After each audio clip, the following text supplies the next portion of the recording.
Imagine renting out your spare room to a polite, quiet man who needs a place to stay.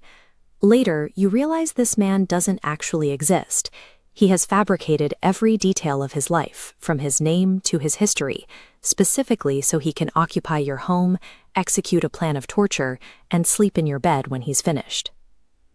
In the spring of 2004, 53-year-old Al Kite was looking to lease the basement of his home in Aurora, Colorado. He was an ordinary man looking for a bit of extra income. He eventually met a prospective tenant who called himself Robert Cooper.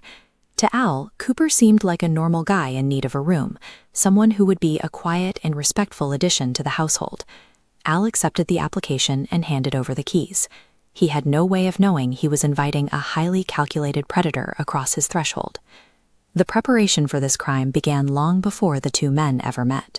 The killer started by purchasing a burner phone from a local convenience store to serve as his only point of contact.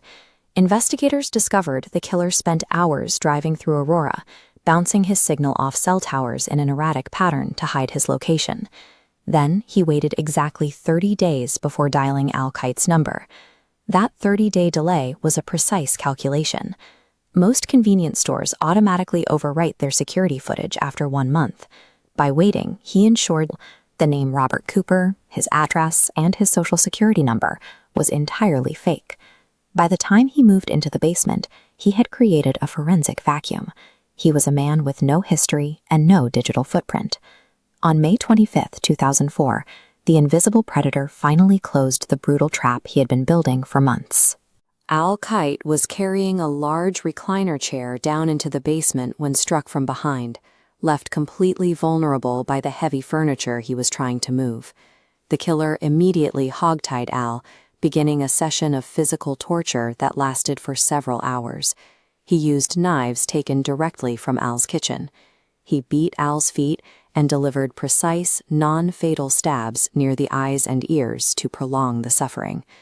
The attack ended when Al was stabbed 22 times and nearly decapitated.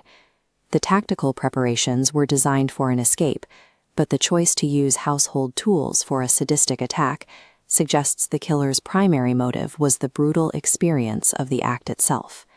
Most killers flee the scene the moment the crime is over. In this case, the killer did the opposite. He remained in the house for 2 days. He used Al's shower, wore Al's clothes, and ate his food. He even slept in Al's bed while the victim lay in the basement. Before he left, he methodically gathered everything he had touched, including the murder weapons, and placed them into the kitchen sink. He filled that sink with water and heavy bleach, soaking the evidence to ensure that any trace of his DNA was completely destroyed. Staying in the home to eat and sleep allowed the killer the time and composure needed to scrub the scene, showing a level of psychological detachment that prevented any of the usual forensic mistakes. During his final exit, the killer took Al's truck, wallet, cell phone, and debit card to begin his extraction. This ATM camera captured the last known image of the killer.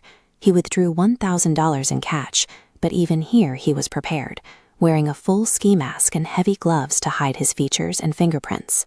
He abandoned the truck a short distance away and left both phones in a phone booth before vanishing into the city of Aurora.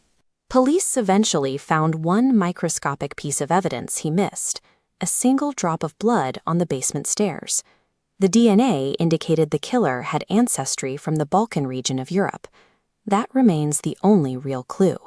The man who called himself Robert Cooper successfully erased his existence and walked away, leaving behind an empty basement and the question of where he might be looking for a room today.